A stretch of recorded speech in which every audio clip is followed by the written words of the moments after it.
Yangi yilgacha bitta mashina olaman deb yaxshi niyat qilganlar uchun akalar hamma joyda aksiya ketyapti. Men ham aksiya qildim akalar sizlar uchun, meni obunachilarim uchun. Mana akalar sizlarga Lacetti'ni boshlang'ich to'lovini $700 bilan chiqarib beraman akalar. Kimga qiziq bo'ladigan bo'lsa 2006-yil buni esingizda bo'lsa $1000 degandim. Men $700 ga tushirdim narxini.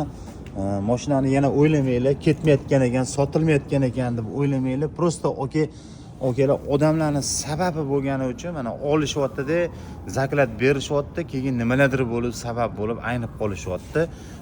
Puli yetmay qolyapti, bir nimalar bo'lib qolyapti. Mashinaning sosteniyasi juda ham yaxshi holatda okalar. Mana haydab turib, misol uchun bitta ro'zg'oringlarni bemalol tevratib yuradigan mashina. Kraskasi bor akalar, faqat mana shu mashinani qozonida, ozgina qozonida bor tegida udar joyi. Lekin stoykasiga mana bu yerda kelgan ikkita stoykasi but-butun. Oldiga umuman udar bo'lmagan mashinani.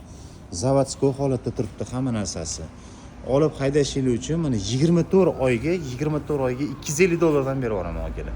Oladigan bo'lsangiz telefon qilib tez aloqaga chiqib ulgurib qolinglar.